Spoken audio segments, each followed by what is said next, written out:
ഭൂജന്തം രാമ രാമേതി മധുരം മധുരാക്ഷരം ആരുഹ്യ കവിതാശാഖ വന്ദേ വാൽമീകി കോകിലം.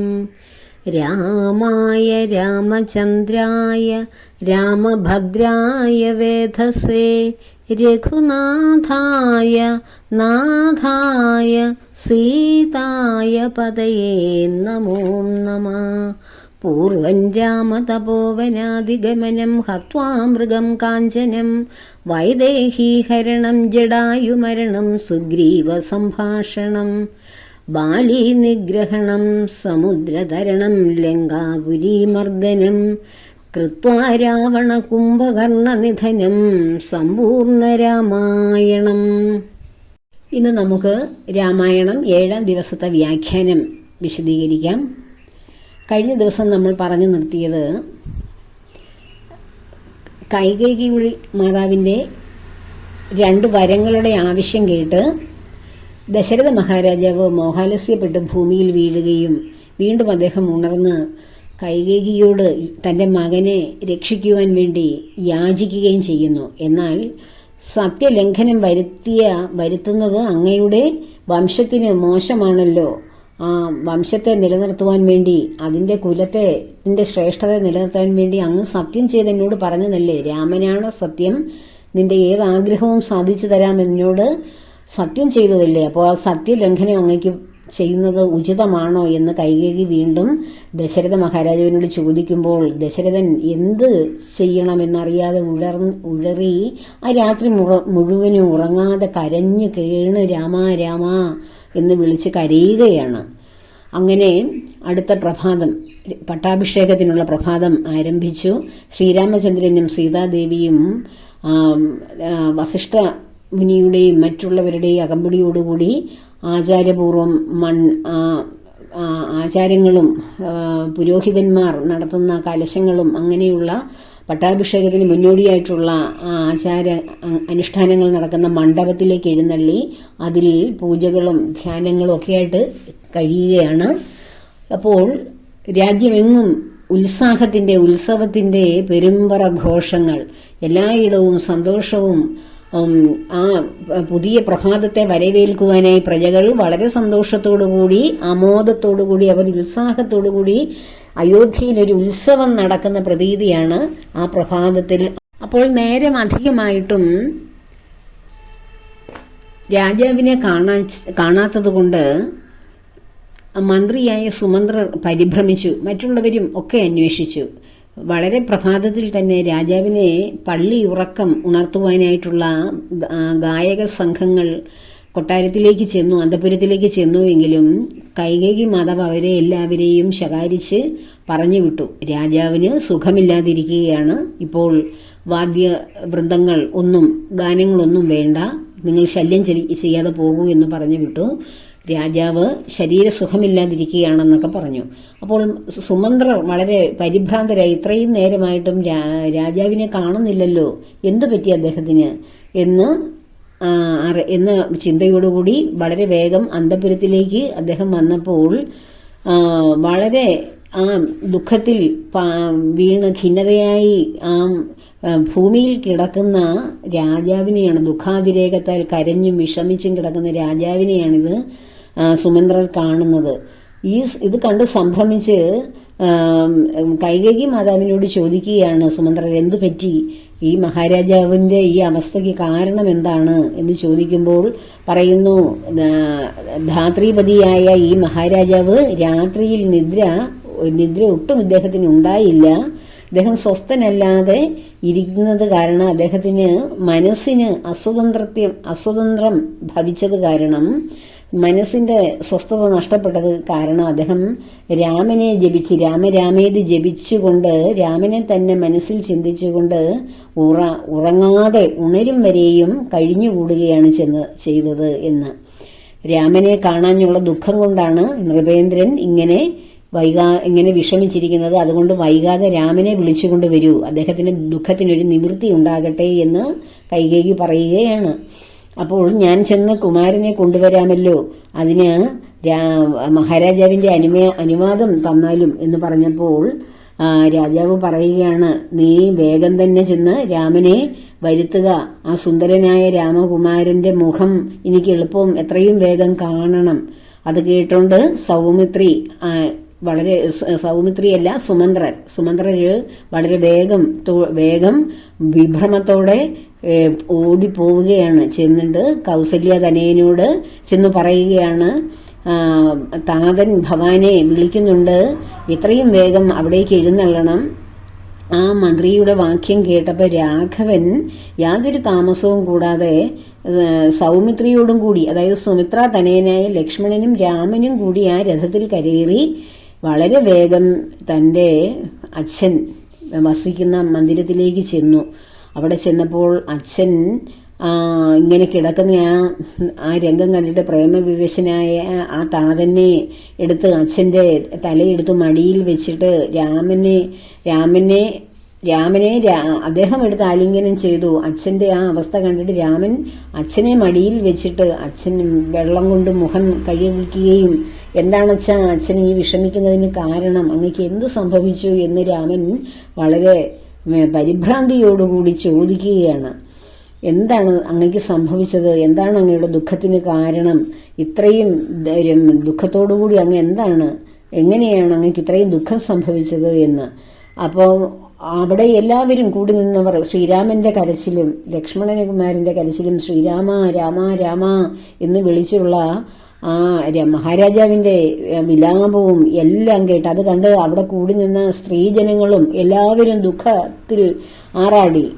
ഈ കരച്ചിൽ കേട്ട്, ഈ ബഹളമൊക്കെ കേട്ട് വസിഷ്ഠ മഹാമുനി കാരണം എന്താണെന്ന് അന്വേഷിച്ച് വരികയാണ്. ഈ വിലാപത്തിന്റെ കാരണം അച്ഛനോട് രാമൻ പിന്നെയും ചോദിക്കുകയാണ്, എന്താണ് അച്ഛാ കാരണം എന്ന് ചോദിക്കുമ്പോൾ കൈകേയി മാതാവാണ് അതിനുത്തരം പറയുന്നത്. അല്ലയോ രാമ, നീയാണ് അച്ഛന്റെ ദുഃഖത്തിന് കാരണം. അച്ഛൻ നിന്റെ പേര് ചൊല്ലി സത്യം ചെയ്തു, എന്നോട് എന്റെ 2 വരം തരാമെന്ന് എനിക്ക് സത്യം ചെയ്തതാണ്. ആ സത്യം സംരക്ഷിക്കുവാൻ നീ യോഗ്യനാകണം, അല്ലെങ്കിൽ പുന്നാഗമാകുന്ന നരകത്തിൽ നിന്ന് ഇതിൽ അച്ഛൻ പതിച്ചു പോകും. ആ നാഗമാകുന്ന നരകത്തിൽ നിന്ന് അച്ഛനെ രക്ഷിപ്പിക്കുന്ന മകനാണ് യഥാർത്ഥ പുത്രൻ. ആ പുത്രശബ്ദം വിധിച്ചുകൊണ്ട് നീ സൽപുത്രനായി മാറുക. ഇനിയും കാരണം എന്താണ് എന്ന് വീണ്ടും രാമൻ ചോദിക്കുമ്പോൾ മാതാവ് കൈകേയി പറയുകയാണ്, അച്ഛൻ എനിക്ക് തന്ന 2 വരത്തിൽ ഒന്ന്, രാമൻ വനത്തിൽ പോകണം 14 സംവത്സര കാലവും, പിന്നെ എൻ്റെ മകനായ ഭരതൻ രാജ്യാഭിഷേകം ചെയ്ത് അയോധ്യയുടെ രാജാവാകണമെന്നാണ് മറ്റൊന്ന്. ഇത് 2 ആണ് അച്ഛൻ തന്ന 2 വരങ്ങൾ. ഇത് അച്ഛന് നിന്നോട് പറയാനുള്ള ലജ്ജ കൊണ്ടാണ് അദ്ദേഹം ഇങ്ങനെ കരഞ്ഞുകൊണ്ടിരിക്കുന്നത്. അപ്പോൾ അതാണോ അച്ഛൻ പറഞ്ഞ അച്ഛന്റെ ഏത് കർമ്മം, അച്ഛൻ എന്തു പറഞ്ഞാലും, അച്ഛൻ അഗ്നിയിൽ ചാടാൻ പറഞ്ഞാൽ ഞാൻ ചാടും, ലക്ഷ്മണനെ ഉപേക്ഷിക്കാൻ പറഞ്ഞാൽ ഞാൻ ഉപേക്ഷിക്കും. എന്താണ് അച്ഛൻ പറയുന്നത്? അപ്പോഴാണോ രാജ്യം ത്യജിക്കാൻ പറയുന്നത്? എന്തും ഉപേക്ഷിക്കും. എന്നെ തന്നെ, മാതാവിനെ ഉപേക്ഷിക്കണോ, സീതാദേവിയെ ഉപേക്ഷിക്കണോ, അതോ ഞാൻ തന്നെ മരിക്കണോ? എന്ത് പറഞ്ഞാലും എൻ്റെ അച്ഛൻ പറഞ്ഞാൽ ഞാൻ അനുസരിക്കും, ഞാൻ ചെയ്യും. അതിന് യാതൊരു മാറ്റവുമില്ല. അച്ഛൻ പറയുന്നതിന് മുമ്പേ തന്നെ അച്ഛന്റെ മനസ്സറിഞ്ഞ് ചെയ്യുന്ന മകനാണ് ഉത്തമനായ മകൻ. അച്ഛൻ പറഞ്ഞതിന് ശേഷം ചെയ്യുന്ന മകൻ മധ്യമനാണ്. അച്ഛൻ പറഞ്ഞാലും അനുസരിക്കാത്തവനാണ്. അത് ഏറ്റവും അധമനായ മകനാണ്. അതുകൊണ്ട് അച്ഛൻ തന്ന ആ സത്യപ്രതിജ്ഞ, അമ്മയ്ക്ക് തന്ന ആ പ്രതിജ്ഞ ഒരിക്കലും തെറ്റായി വരികയില്ല എന്ന് ശ്രീരാമചന്ദ്രൻ കൈകേയി മാതാവിനോട് പറയുകയാണ്. 14 സംവത്സരക്കാലം കാനനെ ഞാൻ വാഴുക എന്നുള്ളത്, വനത്തിൽ ഞാൻ ജീവിക്കുക എന്നുള്ളത് എനിക്കതൊരു വലിയ സന്തോഷമാണ്. രാജ്യഭാരങ്ങളിൽ മുഴുകി രാജ്യത്തിന്റെ രക്ഷയ്ക്ക് വേണ്ടി ജീവിക്കുന്ന വലിയ കർമ്മത്തിൽ നിന്നും എന്നെ മാതാവ് വളരെ സ്വതന്ത്രനാക്കി എനിക്ക് വനത്തിൽ സഞ്ചരിച്ച് പ്രാർത്ഥനയും ധ്യാനവും ചെയ്ത് മോക്ഷത്തെ പ്രാപിക്കാനുള്ള അവസരം തന്നതിൽ എനിക്ക് വളരെ സന്തോഷം. ഇത് എന്നോട് പറയാനാണോ ഇത്രയും വിഷമിച്ചത്? ഇത് എന്റെ ജീവൻ തന്നെ കളയാൻ ഞാൻ തയ്യാറാണ്. അപ്പോഴാണോ അച്ഛൻ രാജ്യം ഉപേക്ഷിക്കണം എന്ന് പറയുന്നത് എന്ന് പറയുകയാണ് ശ്രീരാമൻ. അതുപോലെ തന്നെ പുരുവംശത്തിൽ രാജാവായ പുരുവിന് തൻ്റെ മകൻ യൗവനം നൽകിയ കാര്യവും ഒക്കെ ശ്രീരാമചന്ദ്രൻ അവിടെ വിശദീകരിക്കുന്നുണ്ട്. അതുപോലെ ഭാഗീരഥൻ ഭൂമിയിലേക്ക് പിതൃക്കൾക്ക് വേണ്ടിയിട്ട് ഭാഗീരഥിയെ കൊണ്ടുവന്നു. അങ്ങനെ പിതൃക്കൾക്ക് വേണ്ടി എന്തും ചെയ്യുന്ന ഒരു വംശമാണ് നമ്മുടെ രാജ്യത്തിന്റെ ചരിത്രം. അപ്പോഴാണോ അച്ഛൻ ഈ രാജ്യം ഉപേക്ഷിച്ച് വനത്തിൽ പോവുക എന്ന നിസ്സാര കാര്യത്തിന് വേണ്ടി ഇത്രയും വിഷമിക്കുന്നത് എന്ന് വളരെ ലളിതമായ രീതിയിൽ സമാധാനത്തോടുകൂടി ശ്രീരാമചന്ദ്രൻ അച്ഛനോട് ചോദിക്കുകയാണ്. അച്ഛൻ്റെ മനസ്സിലെ താപത്തെ ഇല്ലാതാക്കി ഒരു സാധാരണ കാര്യം കേൾക്കുന്നത് പോലെ അച്ഛനോട് ഇതൊക്കെ പറയുകയാണ്. അങ്ങനെ അപ്പോഴും അച്ഛൻ്റെ മനസ്സിൽ ഭയങ്കരമായ പിതാവിൻ്റെ ആ ദുഃഖമാണ്. ഹാ രാമ, ഹാ ജഗന്നാഥ, ഹാ രാമ പ്രാണവല്ലഭ, നിന്നെ പിരിഞ്ഞ് ഞാൻ ജീവിക്കുന്നതെങ്ങനെ? എന്നെ പിരിഞ്ഞ് നീ ഘോരവനത്തിൽ എങ്ങനെ പോകും മകനെ എന്നൊക്കെ ചോദിക്കുകയാണ് അച്ഛൻ. അപ്പോൾ അത്രയ്ക്കും ഒരു ദിവസം പോലും അച്ഛൻ മകനുമായിട്ട് പിരിഞ്ഞിരിക്കാൻ കഴിയാത്ത മകനാണ്. അതുപോലെ തന്നെ അച്ഛനും. അപ്പോഴാണ് ഈ വനത്തിൽ 14 വർഷക്കാലം നിന്നെ കാണാതെ ഞാൻ എങ്ങനെ കഴിയും മോനെ എന്ന് ചോദിക്കുകയാണ്. അങ്ങനെ കണ്ണുനീര് വാർത്ത് കരയുകയും ഒക്കെ ചെയ്യുന്നു. അച്ഛൻ വിഷമിക്കണ്ട എന്ന് അച്ഛനെ വളരെ സ്നേഹത്തോടുകൂടി ഒരുപാട് ഗാഢമായി ആലിംഗനം ചെയ്ത് തലോടി ശ്രീരാമചന്ദ്രൻ അച്ഛൻ്റെ ദുഃഖം അകറ്റിയിട്ട് അമ്മയോടും സീതാദേവിയോടും ഞാൻ അനുവാദം ചോദിച്ചിട്ട് വരാം, അതിനുശേഷം വനത്തിലേക്ക് പുറപ്പെടുകയാണ് എന്ന് പറഞ്ഞുകൊണ്ട് പോവുകയാണ് ചെയ്യുന്നത്. കൗസല്യ മാതാവിന്റെ ഗൃഹത്തിലേക്ക് ശ്രീരാമചന്ദ്രൻ കടന്നു ചെന്നതുപോലും മാതാവ് അറിഞ്ഞില്ല.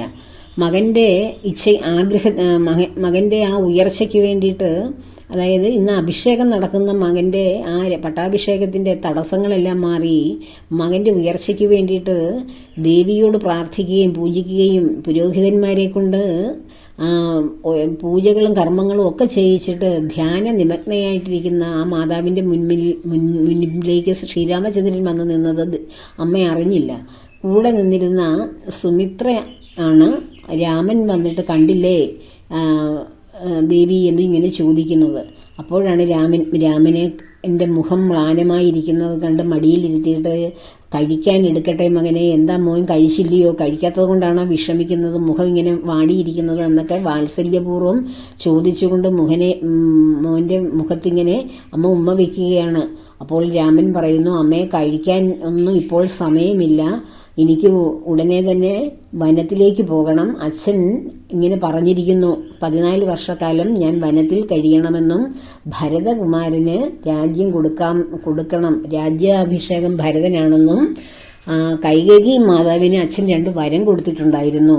ആ സത്യലംഘനത്തിന് തയ്യാറാകാൻ പറ്റാത്തത് കൊണ്ട് ഞാൻ വനത്തിലേക്ക് പോകാൻ ഇറങ്ങുകയാണ്, അമ്മയോട് യാത്ര ചോദിക്കാൻ വന്നതാണെന്ന്. ഇത് കേട്ട അമ്മ വളരെ പെട്ടെന്ന് തന്നെ സ്തബ്ധയായിപ്പോയി. കാരണം പട്ടാഭിഷേകത്തിന് വേണ്ടി മനസ്സുകൊണ്ടും രാജ്യം കൊണ്ടും ലോകമെല്ലാം ഒരുങ്ങി നിന്നിരുന്ന ആ സമയത്ത് പെട്ടെന്ന് കാനനവാസത്തിന് പോകുന്ന ആ ഒരു വാക്ക് കേട്ടപ്പോൾ അമ്മയ്ക്കത് സഹിക്കാൻ കഴിഞ്ഞില്ല. അപ്പോൾ അമ്മ പറയുന്നു, എന്തിനും നീ പോകണം മകനെ കാനനത്തിൽ, ഭരതന് രാജ്യം കൊടുക്കുക എന്നുള്ളത് ചെയ്താൽ പോരെ, നീ എന്തിന് വനത്തിൽ പോകണം?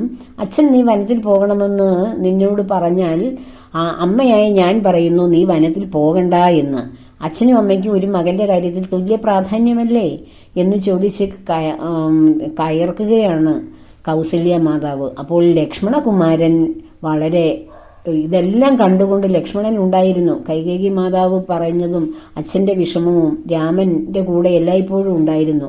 ഇതെല്ലാം കേട്ടുകൊണ്ട് ജ്വലിക്കുന്ന കണ്ണുകളോടെ തിളയ്ക്കുന്ന ആ ചോരയോടുകൂടി ഇങ്ങനെ ഇതൊന്നും ഇഷ്ടപ്പെടാതെ എല്ലാം തച്ചുടയ്ക്കാനുള്ള ശക്തിയും വീര്യവും ക്രോധവുമായി നിൽക്കുന്ന ലക്ഷ്മണകുമാരൻ പറയുകയാണ്, വയസ്സനായ പ്രായമായ അച്ഛൻ സ്ത്രീജിതനായിട്ട് സ്ത്രീകളോടുള്ള ആ ഒരു താല്പര്യത്തിന്റെ പേരിൽ കൈകേയി മാതാവിന് കൊടുത്ത വാക്കാണിത്.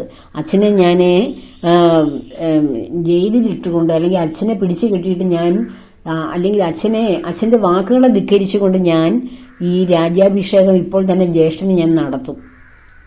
കാരണം അച്ഛൻ ആചാര്യനാണെങ്കിലും ന്യായമല്ലാത്ത കാര്യം ചെയ്താൽ അതിനെ ധിക്കരിക്കാനുള്ള എന്നുള്ള ഒരു മതം നമ്മുടെ വേദങ്ങളിലും പുരാണങ്ങളിലൊക്കെ പറഞ്ഞിട്ടുണ്ട്. അപ്പോൾ പിന്നെ എന്തുകൊണ്ടാണ് ഈ തെറ്റായ കാര്യത്തെ നമുക്ക് ധിക്കരിച്ചാൽ എന്താണ്? ഇപ്പോൾ തന്നെ അങ്ങയുടെ പട്ടാഭിഷേകം നടത്തുവാൻ ഞാൻ മാത്രം മതി, എല്ലാം ഞാനിപ്പോൾ തന്നെ ചെയ്യും എന്ന് പറഞ്ഞുകൊണ്ട് വളരെ ശൗര്യത്തോടുകൂടി ചാടി വീണ ലക്ഷ്മണകുമാരനോട് രാമഭഗവാൻ പറയുകയാണ്, അല്ലയോ വത്സ സൗമിത്രി, അല്ലയോ മകനെ കുമാര, അനുജ എന്ന് വിളിച്ച് വളരെ ശാന്തനാക്കുകയാണ്. വത്സ എന്ന് വിളിക്കുക, കുമാര, കുട്ടി എന്ന് വിളിച്ച് ശാന്തതയോടുകൂടി ലക്ഷ്മണന് ഉപദേശം കൊടുക്കുന്ന ഒരു ഭാഗം രാമായണത്തിലെ ഏറ്റവും ശ്രേഷ്ഠമായ ഭാഗങ്ങൾ, തത്വജ്ഞാനം പകർന്നു കൊടുക്കുന്ന ഭാഗങ്ങളിൽ ഒന്നാണ്. അല്ലയോ കുമാര, നീ എന്താണ് ഈ പറയുന്നത്? ഞാൻ പറയുന്ന ഒന്ന് കേൾക്കൂ. ഈ രാജ്യം എന്ന് പറയുന്നത് സ്ഥിരമായിട്ട് നിൽക്കുന്ന, രാജ്യവും രാജപദവിയും സ്ഥിരമായിട്ട് നിൽക്കുന്ന, ശാശ്വതമായി നിൽക്കുന്ന, സത്യമായിട്ട് നിൽക്കുന്ന ഒരു കാര്യമാണെങ്കിൽ നീ അതിനുവേണ്ടി എന്തും ചെയ്തോളൂ, അതിന് ഞാൻ തയ്യാറാണ്, നിന്റെ കൂടെ ഞാനുണ്ടാകും. എന്നാൽ അതൊന്നും സത്യമല്ലാത്തത് കാരണം നീ പിന്നെ അതിനുവേണ്ടി ശ്രമിക്കുകയോ അതിനു വേണ്ടിയിട്ട് പ്രവർത്തിക്കുകയോ ചെയ്യുന്നതിൽ യാതൊരു അർത്ഥവുമില്ല. നിന്റെ തത്വം എനിക്ക് നന്നായി അറിയാം. കാരണം നീ ഈ ഭൂമിയെ താങ്ങി നിൽക്കുന്ന അനന്തനാഗത്തിന്റെ അവതാരമാണ് നീ. അപ്പോൾ നിനക്ക് പറ്റാത്തതായിട്ട് ഒന്നുമില്ല എന്ന് എനിക്ക് നിന്റെ തത്വത്തെക്കുറിച്ച് നല്ല ബോധ്യമുണ്ട്. പക്ഷേ ഇത് സത്യമായിട്ടുള്ള കാര്യത്തിന് വേണ്ടി മാത്രമേ ഇതിനുവേണ്ടി പ്രവർത്തിക്കാൻ പാടുള്ളൂ. ആകുന്ന കാര്യത്തിന് മാത്രം പ്രവർത്തിച്ചാലല്ലേ ആ പ്രവർത്തനം കൊണ്ട് ഫലമുള്ളൂ എന്നാണ് ശ്രീരാമചന്ദ്രൻ ചോദിക്കുന്നത്. ഈ കാണുന്ന ഭോഗങ്ങളെല്ലാം, രാജകീയ പദവിയും രാജാവും ആ രാജകീയ സൗഭാഗ്യങ്ങളും ഈ ലോകത്ത് കിട്ടുന്ന എല്ലാം സൗഭാഗ്യങ്ങളെല്ലാം ക്ഷണപ്രഭാ ചഞ്ചലമാണ്. ഒരു മിന്നൽ പിണർ പോലെ അല്പനേരത്തേക്ക് തിളങ്ങി നിൽക്കുന്നത് മാത്രമാണ്. നമ്മുടെ ആയുസ്സും പെട്ടെന്ന് തന്നെ നമ്മൾ ജീവിച്ച് തീരുമ്പോൾ അത് നഷ്ടമാവുകയാണ്. എങ്ങനെയാണെന്ന് വെച്ചാൽ, ഒരു ചുട്ടുപഴുത്ത ഒരു ഇരുമ്പിലേക്ക് വീഴുന്ന, ആ ലോഹ തകിടിലേക്ക് വീഴുന്ന ഒരു തുള്ളി ജലം എത്ര പെട്ടെന്നാണോ വറ്റിപ്പോകുന്നത്, അതുപോലെ നമ്മുടെ ആയുസ്സും പെട്ടെന്ന് നഷ്ടപ്പെടുകയാണ്. നമ്മുടെ നമ്മൾ മനുഷ്യർ സുഖത്തിന് വേണ്ടി ആഗ്രഹിക്കുന്നത് എന്തുപോലെന്നാണ് ഭഗവാൻ ലക്ഷ്മണ ഉപദേശത്തിൽ പറയുന്നത്. ഒരു പാമ്പിന്റെ വായിലിരിക്കുന്ന ഒരു തവള ആഗ്രഹിക്കുകയാണ് പുറത്തൊരു ആഹാരം കാണുമ്പോൾ, ആ ആഹാരം എനിക്ക് കഴിക്കണം, പിടിച്ചെടുക്കണമെന്ന്. അപ്പോൾ അത്രയ്ക്കും കാലമാകുന്ന പാമ്പിന്റെ വായിലിരിക്കുന്നവരാണ് നമ്മൾ ഓരോരുത്തരും. അപ്പോൾ അങ്ങനെ ആ കാലമാകുന്ന പാമ്പിന്റെ വായിലിരുന്നു കൊണ്ട് അത് ഏത് നിമിഷവും നമ്മളെ ആ കാലം വിഴുങ്ങാം. ആ ഒരു അവസ്ഥയിലാണ് ഒരു പാമ്പിന്റെ വായിലിരിക്കുന്ന തവള പുറത്ത് കാണുന്ന ആഹാരം കണ്ടുകൊണ്ട് മോഹിച്ച് അതിന്റെ പിന്നാലെ പോകണമെന്ന് ആഗ്രഹിക്കുന്നത്. അപ്പോൾ ഏത് നിമിഷവും കാലമാകുന്ന പാമ്പിന്റെ വായിൽ നാം ഇല്ലാതായി തീരുകയാണ് ചെയ്യുന്നത്. അപ്പോൾ നാം പുറമേ കാണുന്ന ആ ലോഹങ്ങൾക്ക്, മോഹങ്ങൾക്ക്, ആഡംബരങ്ങൾക്ക് വേണ്ടി എന്തിന് സമയം വൃഥാ ചിലവഴിക്കുന്നു?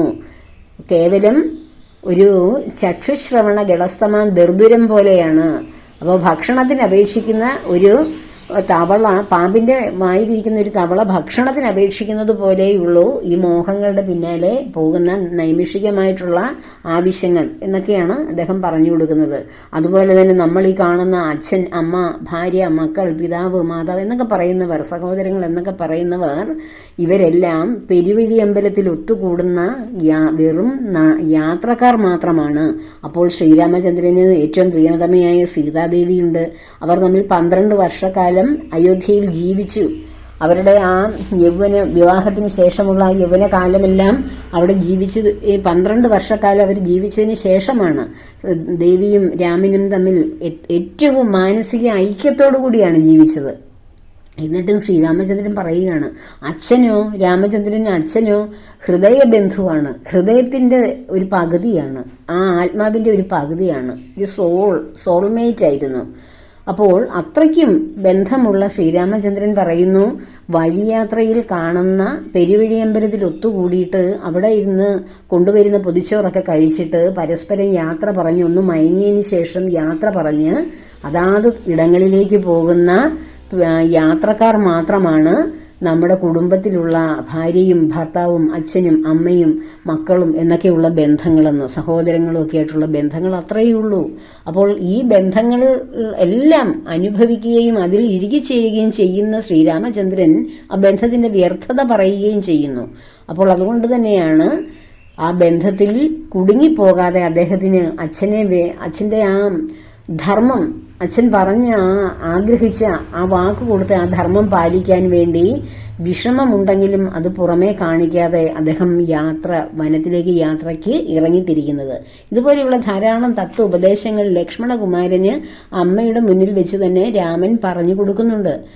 അങ്ങനെ പറഞ്ഞു കൊടുക്കുന്ന അവസരത്തിൽ തന്നെ ഇത് കേട്ടിട്ട് അമ്മയ്ക്കും ഒരുപാട് മനസ്സിന്. വളരെ കോപാതുരയായ ദുഃഖത്തിൽ ആമഗ്നയായ അമ്മയുടെ ഹൃദയം, കൗസല്യ മാതാവിന്റെ ഹൃദയം പെട്ടെന്ന് തണുക്കുകയും ലക്ഷ്മണകുമാരന്റെ ക്രോധം, ഇങ്ങനെയുള്ള ജീവിതത്തിന്റെ ആ നൈമിഷികതയെയും യഥാർത്ഥത്തിൽ ലഭിക്കേണ്ട ജ്ഞാനം എന്താണെന്നുള്ള തിരിച്ചറിവിനെക്കുറിച്ചും ഒക്കെ പറഞ്ഞപ്പോൾ ലക്ഷ്മണന്റെയും കോപം മാറി. അങ്ങനെ തത്വവിചാരങ്ങൾ മനസ്സിൽ ഏറ്റുകൊണ്ട് പോകുവാൻ അമ്മയോട് അനുവാദവും ചോദിച്ചു. അപ്പോൾ അമ്മ പറഞ്ഞു, നിന്നെ പിരിഞ്ഞിരിക്കാൻ എനിക്ക് കഴിയില്ല മോനെ, ഞാനും നിന്റെ കൂടെ വരുന്നു എന്ന് പറഞ്ഞപ്പോൾ, അത് വേണ്ട അമ്മ, ഇവിടെ തന്നെ സുഖമായി വസിക്കണം, അച്ഛന്റെ കാര്യങ്ങളെല്ലാം നോക്കി സുഖമായി വസിക്കണം, അച്ഛനെ ഒരു കാരണവശാലും അച്ഛന് വിഷമം ഉണ്ടാകരുത്, എന്നെ പിരിഞ്ഞ ദുഃഖം അച്ഛന് മനസ്സിലുണ്ടാകാൻ പാടില്ല, അമ്മ അച്ഛനെ ശുശ്രൂഷിക്കുകയാണ് വേണ്ടത്, ഞാൻ എത്രയും വേഗം 14 സംവത്സര കാലം കഴിഞ്ഞതിന് ശേഷം വേഗം തിരിച്ചു വരാമെന്ന് യാത്ര പറഞ്ഞ് അങ്ങനെ പോകുന്നു. അതിനുശേഷം സീതാദേവിയുടെ അരികിലേക്ക് രാമചന്ദ്രപ്രഭു ചെല്ലുകയാണ്.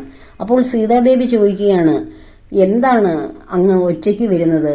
അങ്ങ് രാജകീയമായിട്ടുള്ള ആഡംബരങ്ങളോടുകൂടി കൊമ്പനാനയുടെ പുറത്ത്, അതായത് നെറ്റിപ്പട്ടം കിട്ടിയ ഗജവീരന്റെ പുറത്ത് കയറി അകമ്പടിയോടുകൂടി, സേനാനായകന്മാരുടെ അകമ്പടിയോടുകൂടിയൊക്കെ അല്ലേ അങ്ങ് വരേണ്ടത്? എന്താണ് അങ്ങ് നഗ്നപാതനായി ഒറ്റയ്ക്ക് ഇങ്ങനെ വരുന്നത് എന്ന് ചോദിച്ചു.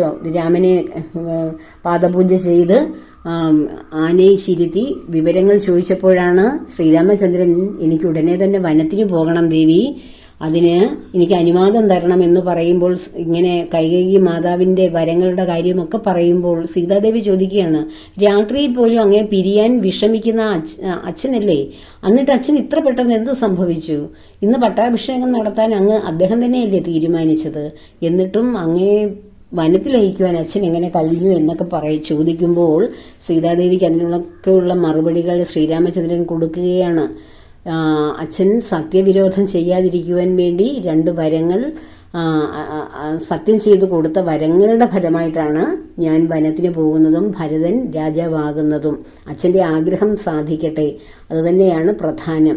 അതുകൊണ്ട് എന്നെ പോകുവാൻ അനുവദിക്കുക ദേവി, അമ്മയെ ശുശ്രൂഷിച്ച് സന്തോഷമായി കൊട്ടാരത്തിൽ വസിക്കണമെന്ന് പറയുമ്പോൾ സീതാദേവി പറയുന്നു, അങ്ങനെ ശ്രീരാമചന്ദ്രൻ വനത്തിൽ പോവുകയാണെങ്കിൽ ആദ്യം മുന്നേ നടക്കുന്നത് ഞാനാണ്. അങ്ങേ കൂടാതെ പതിവ്രതയായ ഞാൻ ഒരു നാളും അങ്ങയെ ഉപേക്ഷിച്ച് അങ്ങയുടെ പാദപൂജ ചെയ്യാതെ എനിക്ക് ജീവിക്കാൻ കഴിയില്ല. അതുകൊണ്ട് അങ്ങയോടൊപ്പം ഞാനും വരും. അപ്പോൾ രാമചന്ദ്രപ്രഭു ഒരുപാട് കാര്യങ്ങൾ പറയുന്നുണ്ട്. കല്ലും മുള്ളും നിറഞ്ഞ, രാക്ഷസന്മാർ നിറഞ്ഞ, ക്രൂരമൃഗങ്ങൾ നിറഞ്ഞ, കഴിക്കാൻ ആഹാരമൊന്നുമില്ലാതെ ഫലമൂലാദികൾ മാത്രം ഭക്ഷിച്ച് വെറും തറയിൽ കിടന്നുറങ്ങേണ്ടിയൊക്കെ വരുമെന്ന് പറയുന്നുണ്ട്. അപ്പോൾ ദേവി പറയുന്നു, അതൊന്നും എനിക്ക് വിഷയമല്ല, അങ്ങ് എൻ്റെ കൂടെ ഉണ്ടെങ്കിൽ എനിക്ക് ഏത് കല്ലും മുള്ളും നിറഞ്ഞ പാതയും നല്ല പരവതാനി വിരിച്ച പാത പോലെ തോന്നും. അങ്ങ് കഴിച്ചതിന്റെ ബാക്കി വല്ല ഫലമൂലാദികളുടെ ഉച്ഛിഷ്ടം മാത്രം എനിക്ക് തന്നാൽ മതി, അതുമാത്രം എനിക്ക് അമൃത് പോലെ ഞാനത് ഭക്ഷിച്ചോളാം.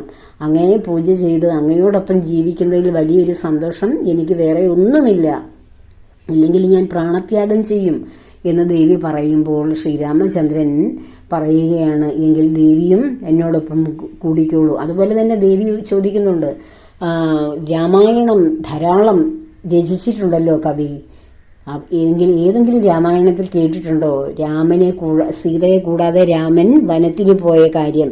അതുപോലെ തന്നെ സ്വയംവര മണ്ഡപത്തിൽ വെച്ച് പുരോഹിതൻ ചൊല്ലിത്തന്ന ആ മന്ത്രത്തിൽ മരണത്തിൽ മാത്രമേ വേർപിരിയൂ എന്നുള്ളതും അങ്ങ് മറന്നുപോയോ എന്നൊക്കെ ചോദിക്കുന്നുണ്ട്. അതാണ് നമ്മുടെ പൗരാണിക ഭാരതത്തിലെ ശ്രേഷ്ഠമായ സംസ്കാരം. കുടുംബം, വിവാഹം, ഏകപത്നി വ്രതം, ഏകഭാര്യാവ്രതം, ഇതൊക്കെ.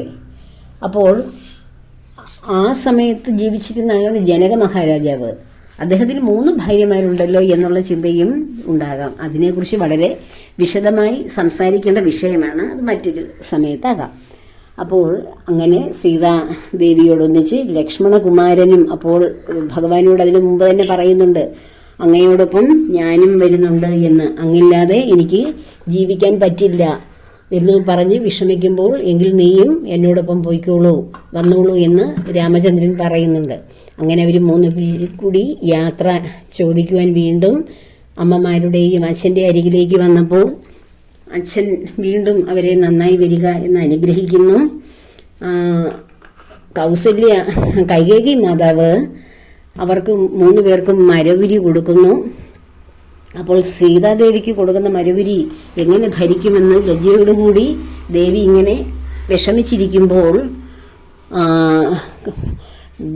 ശ്രീരാമചന്ദ്രൻ ആ മരവുരി പട്ടുവസ്ത്രങ്ങൾക്ക് മുകളിലേക്ക് ഉടുപ്പിക്കുന്നു. അങ്ങനെ അപ്പോൾ ഇത് കണ്ട് അവിടെ നിന്ന പൗരാവലി മുഴുവൻ കരയുകയാണ്. ഇതിൽ ഈ ഒരു സംഭവത്തിൽ ക്രുദ്ധനായിക്കൊണ്ട് വസിഷ്ഠ മുനി ചോദിക്കുകയാണ്, അല്ലയോ ക്രുദ്ധേ, ദുർഭഗേ, നിനക്ക് എങ്ങനെ കഴിഞ്ഞു, മൂർഖമതേ എന്നൊക്കെയാണ് ചോദിച്ചത്. എനിക്ക് ശ്രീരാമചന്ദ്രനല്ലേ വനത്തിനും പോവേണ്ടുള്ളൂ, ലക്ഷ്മണകുമാരനും സീതാദേവിക്കും നീ വൽക്കലം എന്തിനു കൊടുത്തു, അവർ വൽക്കലം ധരിക്കണമെന്ന് നീ ശഠിക്കുന്നത് എന്തിന് എന്ന് പറഞ്ഞ് സീതാദേവിയുടെ വൽക്കലം അത് എടുത്ത് ദൂരെ കളയിക്കുകയാണ് ചെയ്യുന്നത്. അത് സീതാദേവിയെ കൊണ്ട് ധാരാളം ധർമ്മങ്ങളെല്ലാം ചെയ്യിച്ചു. വസിഷ്ഠന്റെ പത്നിയായ അരുന്ധതി ദേവിക്ക് ധാരാളം ആഭരണങ്ങളും സമ്മാനങ്ങളും പട്ടുവസ്ത്രങ്ങളും കൊടുത്തു. പുരോഹിതന്മാർക്കും സേവകന്മാർക്കും രാജപ്രമുഖർക്കും ദാസന്മാർക്കും പ്രജകൾക്കുമൊക്കെ ധാരാളം ദാനധർമ്മങ്ങൾ ഒക്കെ സമർപ്പിച്ച ശേഷമാണ് അവർ യാത്ര ആരംഭിച്ചത്. അങ്ങനെ അപ്പോൾ ദശരഥ മഹാരാജാവ് പറയുന്നു, സുമന്ത്രരോട് പറയുന്നു, രാജോചിതമായിട്ടുള്ള രഥം കൊണ്ടുവരൂ, ഇവരെ യാത്രയാക്കുമെന്ന്. അങ്ങനെ രഥത്തിൽ ശ്രീരാമചന്ദ്രൻ സീതാദേവിയെ കയറ്റുന്നു. ശ്രീരാമചന്ദ്രനും കയറി സുമന്ത്രർ രഥം ഓടിക്കുന്നു. ലക്ഷ്മണകുമാരൻ വസിഷ്ഠമുനിയും ഒക്കെ ഇങ്ങനെ പിറകിന് സഞ്ചരിക്കുന്നു. അപ്പോൾ ഇവിടെ ഹൃദയം തകർന്നുകൊണ്ട് നമ്മുടെ ദശരഥ മഹാരാജാവ്, മോനെ രാമ നീ പോകല്ലേ ഒന്ന് നിൽക്കൂ എന്ന് പറഞ്ഞ് കരഞ്ഞുകൊണ്ട് പിന്നാലെ നടക്കുകയാണ്. അപ്പോൾ ശ്രീരാമചന്ദ്രൻ തിരിഞ്ഞു നോക്കാതെ വേഗം സുമന്ത്രരെ വേഗം എന്ന് പറയുന്നു. മന്ദം എന്ന് അച്ഛൻ പറയുമ്പോൾ വേഗം എന്ന് പറയുന്നു. എന്താണ് അതിന് കാരണം? രാമചന്ദ്രന് തിരിഞ്ഞു നോക്കാൻ കഴിയില്ല. കഴിഞ്ഞാൽ തന്റെ മനസ്സിന്റെ ബലം നഷ്ടപ്പെട്ടു പോയി പിതാവിന്റെ മുന്നിലേക്ക് ഓടിയെത്തുമെന്നറിയാം. ഇതേ ഒരു യാത്രയല്ലേ ശ്രീകൃഷ്ണ പരമാത്മാവ് അക്രൂരന്റെ ആ രഥത്തിൽ കയറി പോകുമ്പോൾ ആ ഗോപികമാരും വൃന്ദാവനവാസികളെയും ഒരു പ്രാവശ്യം പോലും അദ്ദേഹം തിരിഞ്ഞു നോക്കിയില്ല. എന്താണ് തിരിഞ്ഞു നോക്കാഞ്ഞത്? അദ്ദേഹത്തിന്റെ മനസാന്നിധ്യം നഷ്ടപ്പെട്ടു പോകും. അപ്പോൾ ഗോപികമാർ പറഞ്ഞു, നമ്മുടെ കൃഷ്ണൻ നമ്മളെ ഒരു നോക്ക് തിരിഞ്ഞു പോലും നോക്കാതെ നമ്മളുടെ വിലാപം കേൾക്കാതെ പോവുകയല്ലേ, ഇത്രയും കഠിന ഹൃദയനായിരുന്നു നമ്മുടെ കണ്ണൻ എന്ന് ചോദിക്കുന്നുണ്ട്. പക്ഷേ കഠിന ഹൃദയനായതുകൊണ്ടല്ല, ഹൃദയം വളരെ ലോലമായതുകൊണ്ടാണ് ഭഗവാൻ തിരിഞ്ഞു നോക്കാഞ്ഞ്.